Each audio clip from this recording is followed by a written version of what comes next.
A mí me gusta mucho contemplar que cuando iba yo a hacer ejercicios de San Ignacio a Guadalajara, me topaba con estos viejos jesuitas, de los viejos, y que me decían, vamos a hacer la ruta de los héroes. Y yo, ¿quién nos van a enseñar? Y los héroes eran los cristeros. Ajá. Y te llevaban a todos los pueblos cristeros, y yo decía, además de esa historia general, la historia de México, hay muchas historias de héroes y de villanos que forman parte de esta identidad nacional, pero que son regionales, que tienen que ver en esto, y no son, por supuesto, los mismos héroes del Bajío, que lo que son los villanos del sureste. Es decir, son muchas historias a las que luego no atendemos, que están en una gran historia, que es la historia de México.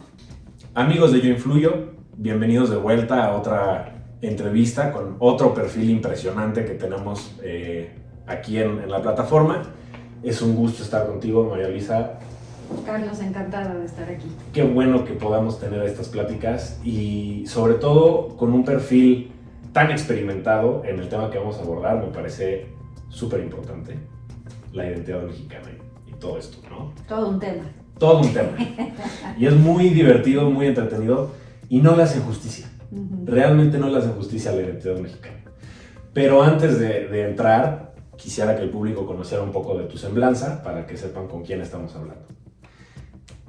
María Luisa Aspe es doctora en Historia por la Universidad Iberoamericana, especialista en Historia Contemporánea y de la Iglesia, fue miembro del Sistema Nacional de Investigadores hasta su jubilación, expresidente del Instituto Mexicano de Doctrina Social Cristiana y autora de diversos libros ya publicados y algunos por publicar, ¿no? Así es.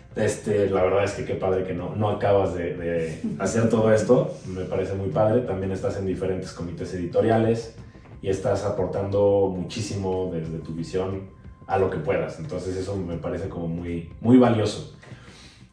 Así que vamos a entrar ya de lleno al tema.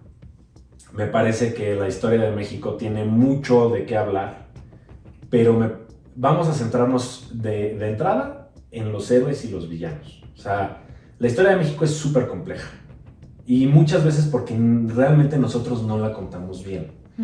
Y entre ello contamos que hay algunos héroes que representan la virtud de México y otros villanos que representan la maldad de México.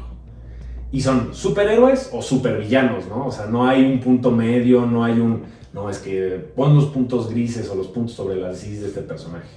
¿Qué opinas de esta versión como oficial de la historia? Déjame volteártela. Empiezo desde otro lado. ¿Dónde existe la historia? ¿No? La historia existe en el único lugar donde puede existir, que es en el presente. Es en el único lugar donde hay existencia. Entonces, si hablamos de héroes y villanos, pues tenemos que partir de un presente que los genera. Entonces yo te diría, héroes y villanos, ¿para quién? Porque hay un imaginario católico que tiene muy claros quiénes eran los héroes y quiénes eran los villanos para el catolicismo en el siglo XIX. Yo recuerdo de mi abuela diciendo, y pidamos por Juárez que está en el infierno. Yo decía, pero ¿para qué pedimos por Juárez si ya está en el infierno? ¿No? Entonces son estas historias. Entonces yo creo que evidentemente que hay una falsificación de la historia desde la oficialidad del Estado mexicano, pero también hay una interpretación de la historia desde distintos sectores. Yo ahora que me ha tocado ver la investigación de una compañera de trabajo sobre el protestantismo, y es interesantísimo que me platique quiénes son los héroes y los villanos para los protestantes mexicanos del 19. Son otros. Son otros. Entonces, lo que es interesante en esto es decir, todos los estados, con sus más y con sus menos, tenemos el caso del nazismo con Goebbels y todo esto, hacen una historia mítica oficial, donde hay villanos y donde hay héroes. Yo creo que en el caso de la historia oficial de México, ¿no? Lo que nos plantea son héroes y villanos del momento de la conquista. Nada más falta ir al fresco de Diego Rivera en Palacio Nacional para saber quiénes son los héroes y los villanos, ¿no? O sea, no hay un obispo que tenga menos de 150 kilos, ¿verdad? Y con cara de maldito y lujurioso, ¿no? Entonces, bueno, eso es importante. Y luego el siguiente momento, son las 4 transformaciones, ¿eh? El siguiente momento, ¿no? Pero tiene que ver con la independencia, lo que sería la primera transformación para la 4T. Y ahí es un punto de inflexión importante, porque esa sí es nuestra identidad, sí, pero nuestra identidad original, en un sentido de que la identidad no es algo estático, no es una piedra que será por siempre y para siempre. La identidad es histórica. Entonces, en ese sentido, sí es la primera identidad como nación, que viene de este imaginario criollo, que dice, sí somos españoles, pero somos algo más. Este terruño que les da sentido y que ellos empiezan a inventar en historia no es mentira, inventarse un pasado que les da identidad y que dicen, así como somos herederos de Virgilio y de todos los clásicos, somos herederos de Nezahualcóyotl. Entonces, esta idea de un aprecio por un pasado mítico prehispánico viene de los criollos, ¿no? Y en este sentido, sí, la primera identidad de la nación es católica, ¿no? Es inspirada en la hispanidad, ¿no? Y es una identidad que tiene que ver, si no con lo monárquico, pero sí con una idea de nación mucho más corporativa. Entonces, evidentemente que esto es lo primero que se falsifica. Tenemos estas cosas tremendas, ¿no? Del pleito de la identidad actual, de que nos pidan perdón, y decir, bueno, pues si no había México, tal cosa como México. Pero entonces es una historia fraguada con héroes y con villanos. ¿Quién es el villano? Pues evidentemente Iturbide. ¿Quién es el héroe? Hidalgo. Hay que preguntarles a los criollos de entonces qué pensaban de Hidalgo, claro, en el sentido que facilitó la rapiña, ¿no? En fin. Entonces, pero no es el único momento, porque lo que hace, por ejemplo, la revolución es revivir el viejo pleito muerto y liquidado entre conservadores y liberales del siglo XIX. Como dice Edmundo Gorman, ¿no? ¿Qué fue lo que hizo la revolución? Extraer estos muertos, ya este pleito liquidado, y convertir a los liberales, ¿no?, en los nuevos héroes del pasado que van a ser los revolucionarios, y a los villanos, ¿en quiénes? En los reaccionarios, que son los conservadores del tiempo de Alamán. Entonces, nuestra historia, pero desde la perspectiva oficial, construye estos héroes y villanos.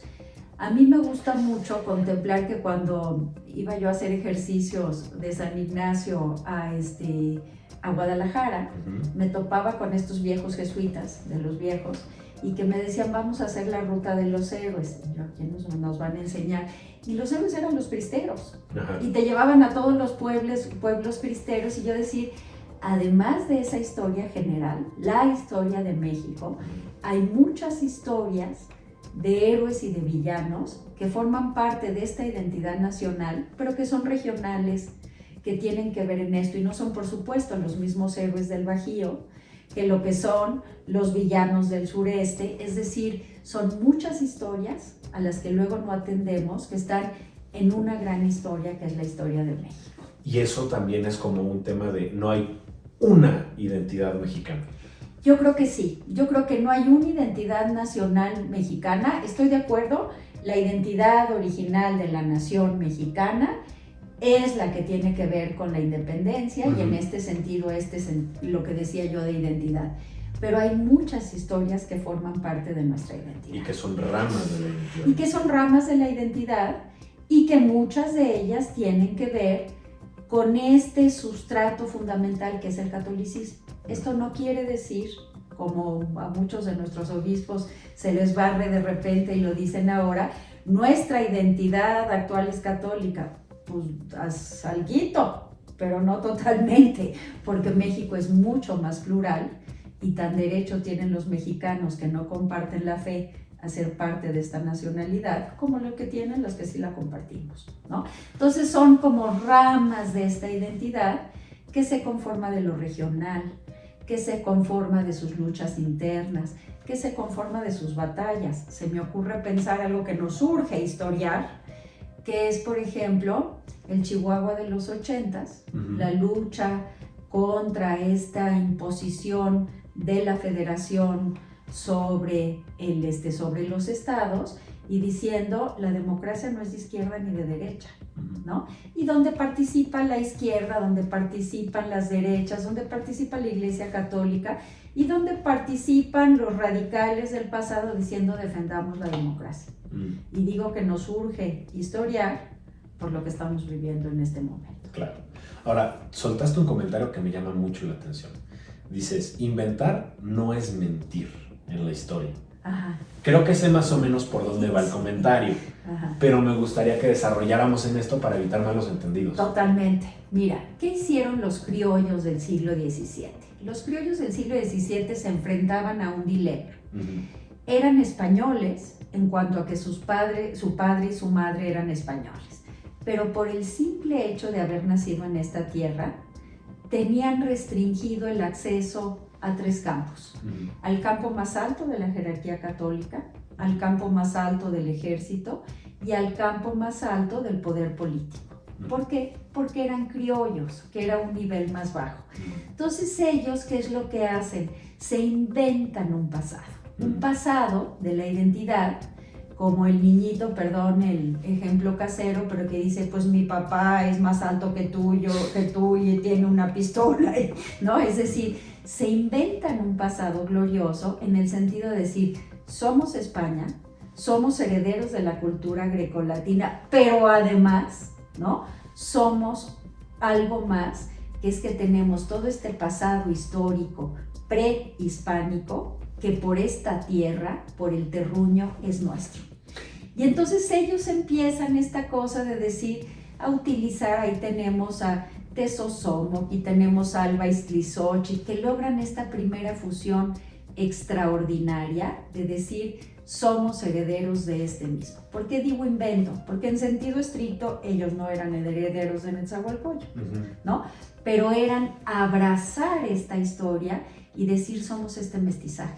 Por eso el mestizaje es enriquecimiento, que luego la revolución lo convirtió, desde el siglo XIX, como lo peor que puede pasar. No. Esta riqueza de decir, también tenemos este pasado, ¿no? Entonces a eso me refiero con decir, recrear una historia para poder fortalecer la identidad. Mira, otro ejemplo caserito. Yo digo que es lo que les pasa a los hijos de papás divorciados. Quieres muchísimo a tu mamá, quieres muchísimo a tu papá, aunque ellos no se puedan ver entre ellos. Y esto es un poco lo que les pasa a los criollos. No es cierto que ellos rechazan lo español, son profundamente españoles, son españoles, pero también son profundamente hijos de esta tierra que los vio nacer y que la abrazan. Y que abrazan esta cultura. Y si sabemos del mundo prehispánico, lo sabemos por ellos. Y lo sabemos por los primeros frailes que toman esto, no por otra cosa.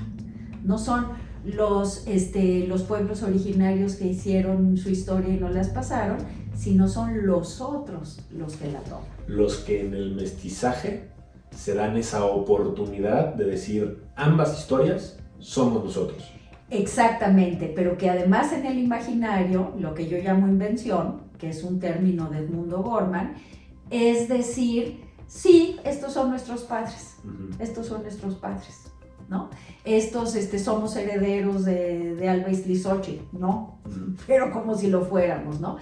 Y además hay una cosa bonita que tienen entonces y que luego la historia falsificada quita, y es esta cosa de honrar a ese pasado, no verlo como inferioridad, a este pasado prehispánico, que luego dicen la madre violada, maltratada, el ser indígena, no, lo ven como enriquecimiento. El mestizaje es enriquecimiento. Claro, y eso creo que es la batalla que tenemos en la historia de México. Exactamente. Queremos ser puros de uno, puros de otro, y no no somos. No somos.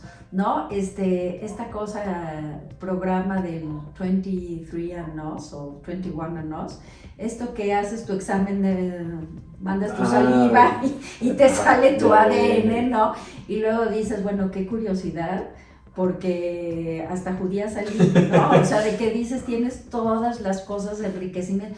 El mestizaje es enriquecimiento, pero el logro mayor que le debemos a Nueva España es este enriquecimiento de un mestizaje cultural. No es cercenar nuestra historia, no es agarrar el serrucho y decir fuchi los liberales, no, o fuchi los conservadores, fuchi los estos, sino de decir toda esa historia es entrañablemente nuestra. Que además vienes de una España que abraza su propio mestizaje. Pero o sea, por supuesto. La historia de España es mestizaje, La no la historia puedes de España entender es sin mestizaje. Pero además hay otra cosa, y dale con la Iglesia Católica, ¿verdad? Pero hay otra cosa que es preciosa aquí.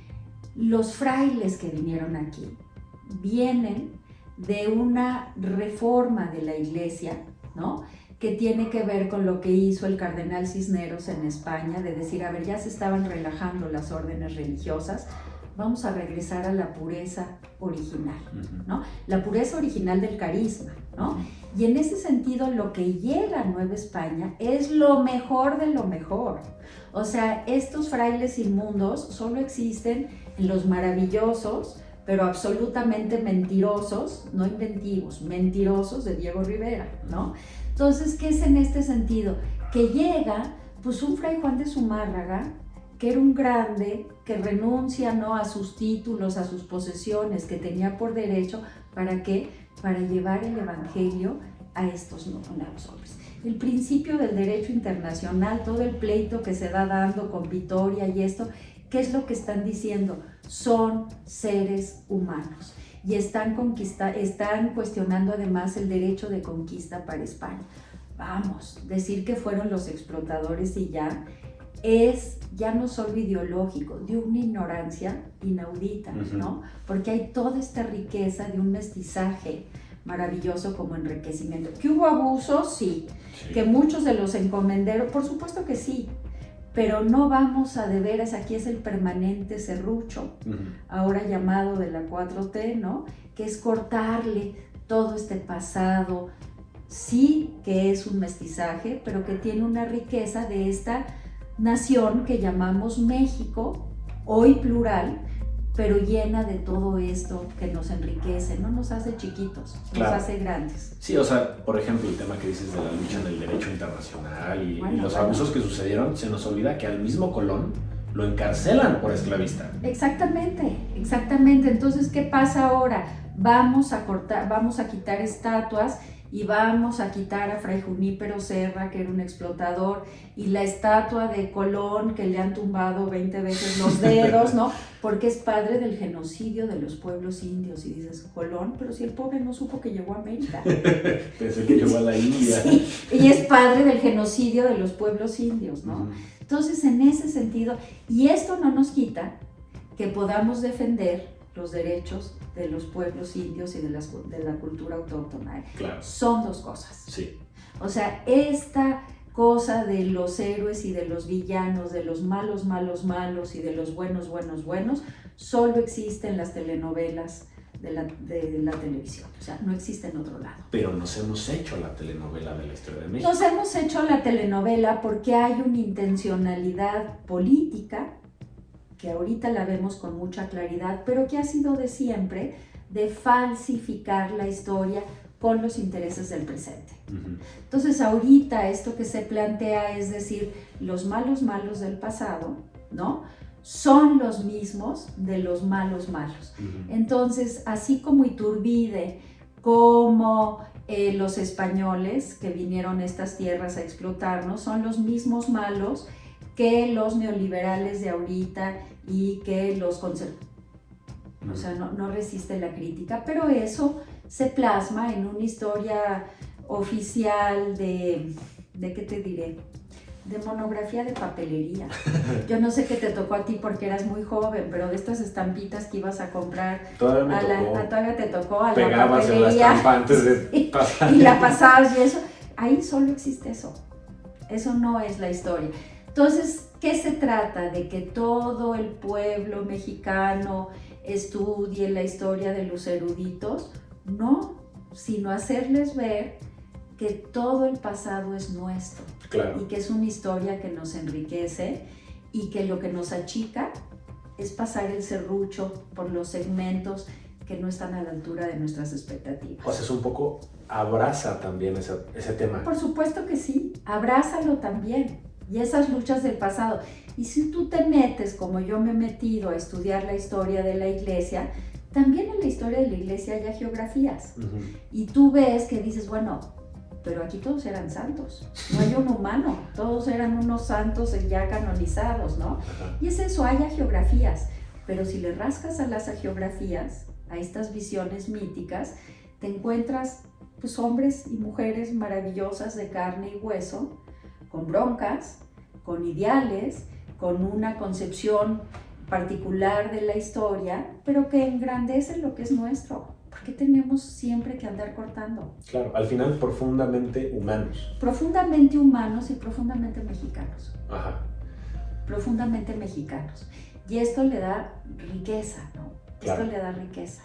Yo voy a ir 2 pasos atrás, hablando justo de héroes y villanos. El tema que mencionaste de Hidalgo e Iturbide. O sea, un Hidalgo que creemos el padre de la patria, que es el padre de la independencia, pero nunca quiso independencia. Y un Iturbide que le dicen el villano de los villanos, pero es el que nos da independencia, ¿no? Hay un periodo aquí en la independencia de México que es como turbulento, raro. El mismo Alamán que es como de, ok, necesitamos pesos y contrapesos, pero muy basado en política francesa. Vamos a humanizar un poco a Hidalgo y a humanizar un poco a Iturbide, o sea, porque creo que eso es necesario ahora en lo que estamos platicando para poner un ejemplo de lo humano que llega a ser el héroe y el villano, ¿no? Mira, te pongo de Hidalgo. Hidalgo era un criollo, y esto es importante, y era sacerdote, y no hay que escandalizarnos de decir, uy, tuvo un hijo, en el sentido de que la iglesia era un camino cultural importante, pero también de ascenso social y en esto, ¿no? Han habido 2 instituciones en la historia de México que durante la larga duración permitieron la movilidad social, la iglesia y el ejército, ¿no? A lo largo de la historia. Bueno, pues entonces ahí tenemos un Hidalgo, cura del Bajío, ¿no? De esta zona profundamente católica, y un Hidalgo criollo, pero un Hidalgo que se lanza a esta revuelta, y lo que él está pensando es en este contexto donde tenemos la invasión de Napoleón a España y donde Fernando VII, que es el que recibe el trono después de que abdica su padre en la invasión, no puede reinar porque está en ese contexto España. Y entonces se lanza esta revuelta que no tiene que ver con un ideario político, que no tiene que ver con una concepción de identidad, ¿no? Y que es un poco, pues a la brava, como tantas cosas hacemos en este país, ¿no? Y un Hidalgo que es juzgado por la Inquisición y que en un lapso de tiempo, estamos hablando en un periodo que va desde el momento de la independencia, o el inicio de la independencia, y hasta la presidencia de Antonio López de Santana, que pasa de ser pérfido, cura, sacrílego, traidor a la patria, ¿no? Más fuerte no puede haber nada, claro, ¿no? A el padre de la patria. Entonces, ¿qué pasa en la historia para que en ese lapso tan corto de tiempo se pueda convertir en el padre de la patria? Que se convierte historiográficamente, o sea, decir, en la historia de la historia, en un símbolo que no tiene que ver con la realidad, como tú dices, que no quería la independencia, quería otra cosa. Estaba pensando, ¿no?, en este reino, en este rey que no podía reinar y que estaba esta turbulencia. Y entonces, ¿qué hace? Que se inventan a un Hidalgo, lo magnifican, ¿no? Y que lo vuelven un personaje, un sacerdote que no sabe si está pensando en la patria o en el Espíritu Santo, ¿no? Pero que lo ves invariablemente así, y que es un mito. Ajá. Mito que por más señas lo vemos reflejado en una imagen. Piensa en Hidalgo. ¿Qué Hidalgo estás pensando? Es el Hidalgo con el estandarte de la Virgen, la pose heroica. Sí. Y estás pensando posiblemente en el Hidalgo de Diego Rivera, que además estamos hablando que es de 1921, que no tiene nada que ver con la independencia, claro, ¿no?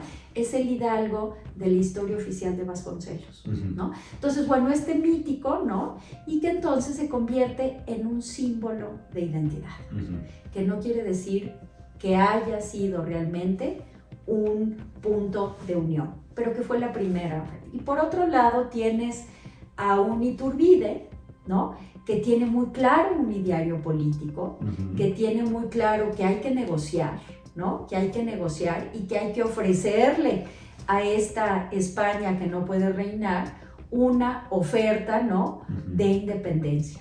Y tiene muy claro este Iturbide que hay un punto de unión fundamental que tiene que ver con la religión y que tiene que ver con la unidad de los mexicanos, claro, ¿no? Entonces, bueno, pues esa es una historia que dices, el héroe es villano y el villano es héroe. Que debo de decir una cosa, incluso los gobiernos del PAN se negaron a presentar en estas conmemoraciones, en la conmemoración de la independencia, ¿no? Tan importante, traer los restos de Iturbide, presentar los restos de Iturbide. O sea, nos pasearon por todo el país los restos de los héroes independentistas, sí, pero dejaron fuera a Iturbide. Que al final él es el que da la independencia. Él es el que la da, pero ¿por qué refrendar? Uno pensaría, si un partido de oposición está cuestionando esa historia oficial, ¿por qué no pasear los huesitos de Iturbide? Pues yo creo que es la misma razón por la que nos da miedo traer los restos de Porfirio. Exactamente, pero toda la historia es nuestra. Claro. Toda la historia es nuestra. Entonces, bueno, el que nos da la independencia es Iturbide, no es en Hidalgo, pero pues está muy bien. Ahora, como decía el multicitado Edmundo Gorman, si estamos festejando la noche de independencia y no estuviéramos suficientemente alcoholizados, pues caeríamos en cuenta de moción de orden, el grito, como que viva Fernando VII. Claro. O sea, ¿qué pasó? ¿De qué estamos hablando? Aquí no hay independencia. No.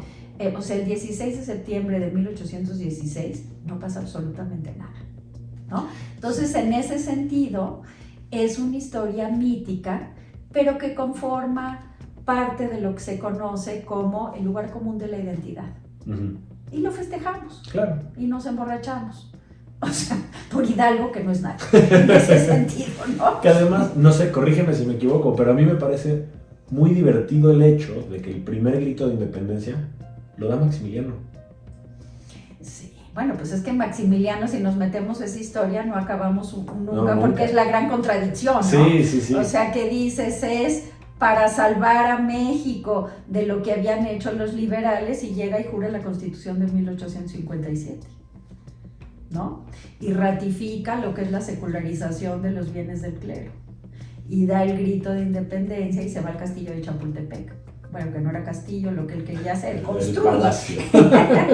Entonces, en ese sentido, está lleno de historia. Ahora es una historia fascinante, que si llegamos con la mirada de la identidad de los mexicanos, de decir, toda esta historia rara, toda esta historia controvertida, toda esta historia polarizada es entrañablemente nuestra, no nos puede hacer más que querer más a México. Sí. Y no a un México del pasado, sino un México hacia adelante.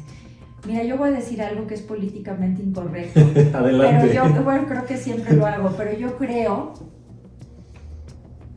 que la identidad histórica no une, es un punto de partida, pero lo que une es un proyecto en común, y los proyectos son hacia futuro.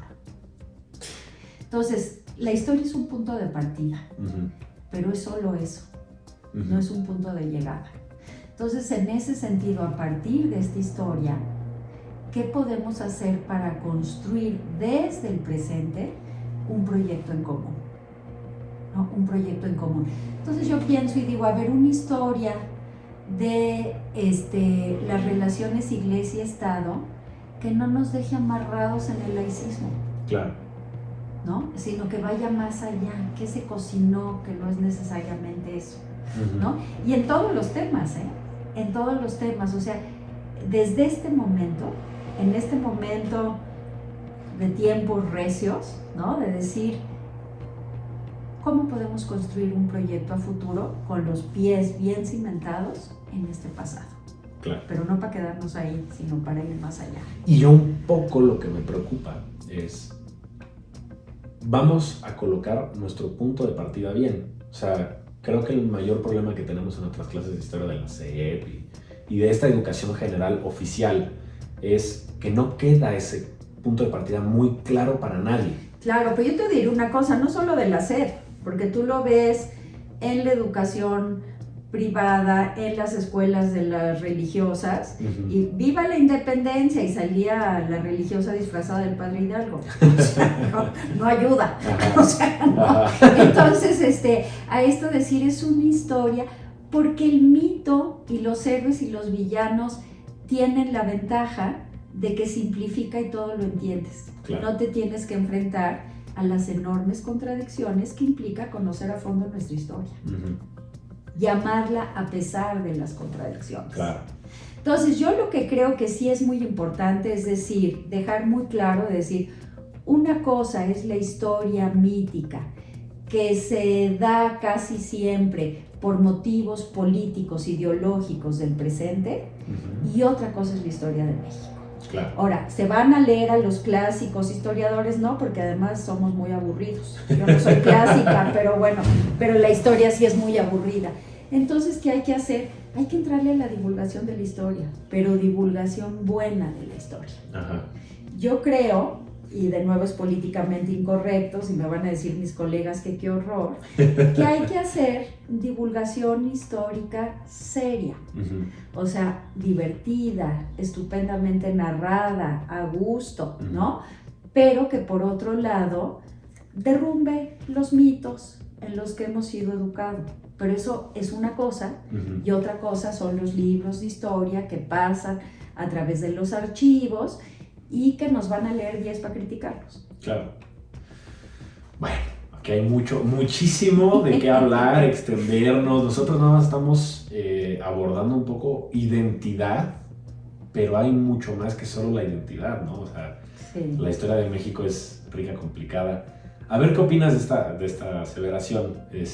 Entiendo que por un lado no es muy precisa, pero me parece como que ayuda también a entender como en dónde estamos parados. O sea, yo lo que pienso es que México está en una adolescencia donde le cuesta trabajo esa identidad, donde como que reniega así, el adolescente que dice, no, tú no eres mi papá, y luego es como de, pero es que sí, pero es que no, como que estamos en ese conflicto, ¿no? Y me parece que México está en esta etapa adolescente y inevitablemente después de la adolescencia llegas a adultez donde dices, es que sí es, ¿no? Sí es mi historia. ¿Tú qué opinas al respecto? Yo te reviro. ¿De qué identidad estamos hablando? ¿Cuál sería la identidad adulta de México según tú? La identidad adulta de México sería, por ejemplo, como estos países en donde, por poner un ejemplo, España, donde dicen, sí, la fregamos aquí y acá, pero tenemos esto y esto, bien. Sabiendo que no todos los españoles piensan igual, pero hay una identidad española como más madura en el sentido de nuestra historia es compleja, es este mestizaje, es esta conquista. Híjoles, creo que pusiste el peor contraejemplo. Uy, excelente. Porque si tú ves las escuelas, los niños catalanes, ajá, les prohíben hablar español, claro, porque dicen, eso no es historia de Cataluña. Y te hablan de una historia de Cataluña que no pasa por España y dices, ay, ya no entendí nada. Okay. Entonces, yo creo que de eso adolecemos todas las naciones. Okay. Yo creo que eso. Pero mira, yo parto de una cosa, ¿qué es identidad? Identidad implica, o sea, ahora como lo ven ahora, 3 elementos que hay en la identidad. Uno que es la identidad ipso, ¿no? O sea, es decir, ¿quién digo que soy yo? Y esto nos va a nivel personal. ¿Quién soy yo? Soy María Luisa, soy mujer, soy mexicana, soy historiadora, soy madre, soy católica, o sea, sí. Y luego hay otro elemento de la identidad, que es bien importante verlo en el caso de la historia de México, que es la identidad adextra. ¿Qué dicen los demás que soy yo? Y luego todo esto se construye narrativamente. Si tú no lo narras, no lo platicas, no puedes saber quién eres. Entonces, bueno, en este sentido, yo digo que nuestra identidad, si hablamos de identidad histórica, pues sí, coincido, por supuesto, que tenemos este punto de partida en Nueva España, que es lo que nos fija como, y en la independencia como nuestro nacimiento como nación. Y que es católica, que es un poco Iturbide, ¿no? En este sentido, pero que es católica, que es mestiza, ¿no? Que es inspirada en la hispanidad. Pero ¿qué pasa con los otros momentos? ¿Qué pasa con los otros momentos? Entonces, por ejemplo, en el siglo XIX van a ser los viajeros, ¿no? Los que ven y dicen, esto es México. Y mucho se plasma en la pintura y mucho se plasma en las costumbres, ¿no? Y dicen, esto es México. Y nos dan una cara de México que dices, wow, yo me veía más feo. Sí, ¿no? Entonces, en este sentido, yo creo que hay que decir, esta identidad, ¿cómo te diría yo lo que me planteas? Una identidad en paz consigo misma. Una identidad que implique asumir que todo ese pasado, el que nos gusta y el que no nos gusta, es nuestro. Y una identidad que se dé cuenta dónde están los intereses ideológicos y políticos para falsificar lo que sí pasó. Eso creo que es fundamental y creo que es más por donde lo que te refieres. Ahora, yo creo que eso se va a dar del lado de la divulgación, por eso me encanta lo que hace Yo Influyo, porque se va a dar del lado de la divulgación de decir, esta es historia falsificada, ¿no? Y esta es la historia rescatada en este sentido, ¿no? Que tiene también contradicciones y que tiene todos estos grises, matices de grises y temas escabrosos que también son historia, pero creo que esa es la misión de la divulgación y de una divulgación seria, con asesoría de historiadores, pero una divulgación de tu generación que sea agradable, atractiva para estos, ¿no? A mí, yo nunca me subo un Uber ni por equivocación, pero de repente si me quedo sin coche me voy en un taxi y siempre me ha tocado que los taxistas leen historia, o al menos los que me tocan a mí, que son como de mi generación, y dices que leen, y digo, no lo leería yo, pero es una historia que tiene una trama fascinante, una trama atrapante. Y eso es lo que hay que darle a la historia, porque está en la historia, sí, pero no la divulgamos así. Claro, o sea, al final cuando uno se sumerge en la historia de México es apasionante. Es apasionante, pero... es apasionante, pero hay que librarla, o por lo menos decir, aguas, aquí hay un interés en ese momento de este grupo político, que también le pasa a Díaz, claro, con el positivismo, de si ya llegamos al progreso, ¿para qué cambiar? Claro. Si ya llegamos a lo mejor, ¿no? O le pasa a los liberales del 57, o les pasa a los neoliberales de los 90, y bueno, hay que decir del presente, sí, que ahorita sí es funesto, porque es decir, todo lo que no vaya con esta falsificación que estamos fraguando, no va por ahí. Que por cierto, ayer o antier, ya no sé si vas a cortar esta parte, pero ya anunció López Obrador que nos va a hacer una historia sobre el mundo prehispánico. Yo digo, No lo voy a cortar, solo pondré el tema acotado, pero híjole, pues es que... Pero además te das cuenta de otra contradicción que me parece ilógica en este mismo contexto. Es como se queja de los españoles y se queja de... Se llama López Obrador. Totalmente. Y va a ser una historia de México prehispánico quejándose de que otras personas españolas... dieron lugar a él. Sí. Exacto. Mira, yo lo que creo es que este es el problema cuando la ideología toma el lugar de la historia. Y esto sí es clave.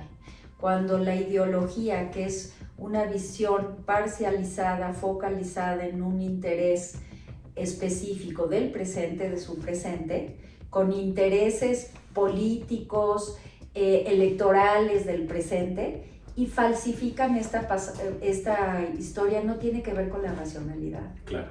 No tiene que ver con la racionalidad, o sea, la racionalidad, ¿no? Entonces yo sí creo, por supuesto que es importante seguir haciendo historia seria, pero sí creo que es la labor de los divulgadores en trabajo con los historiadores, mostrar estas falsificaciones de la historia como fue, ¿no? En toda su riqueza y en toda su complejidad y en todas sus también contradicciones. Y yo te las uno, y como es.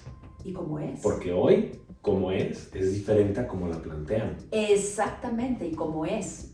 Por eso yo decía que hay que empezar a historiar lo que se llama la historia del tiempo presente, ¿no? Que es una historia donde todavía los herederos, los actores están vivos, que es una bronca para los historiadores, nos metemos en cada bronca que no te cuento, pero que es muy importante, porque eso es lo que puede hacer darle un rumbo distinto al presente.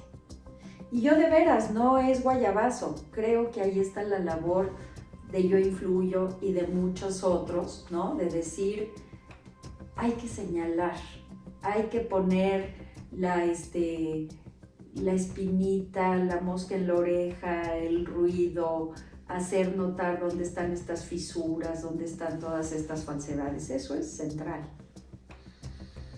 Me llevo tarea. No, es que va por ahí, va por ahí. Pues muchísimas gracias por compartir todo esto. Yo creo que valdrá la pena hacer otra entrevista de otro tema histórico. Tenemos mucho de qué hablar. Me parece muy bien. Y bueno, pues te agradezco muchísimo. Gracias. Todo este tiempo. La agradecida soy yo. Hasta la próxima. Nos vemos, que te vaya muy bien.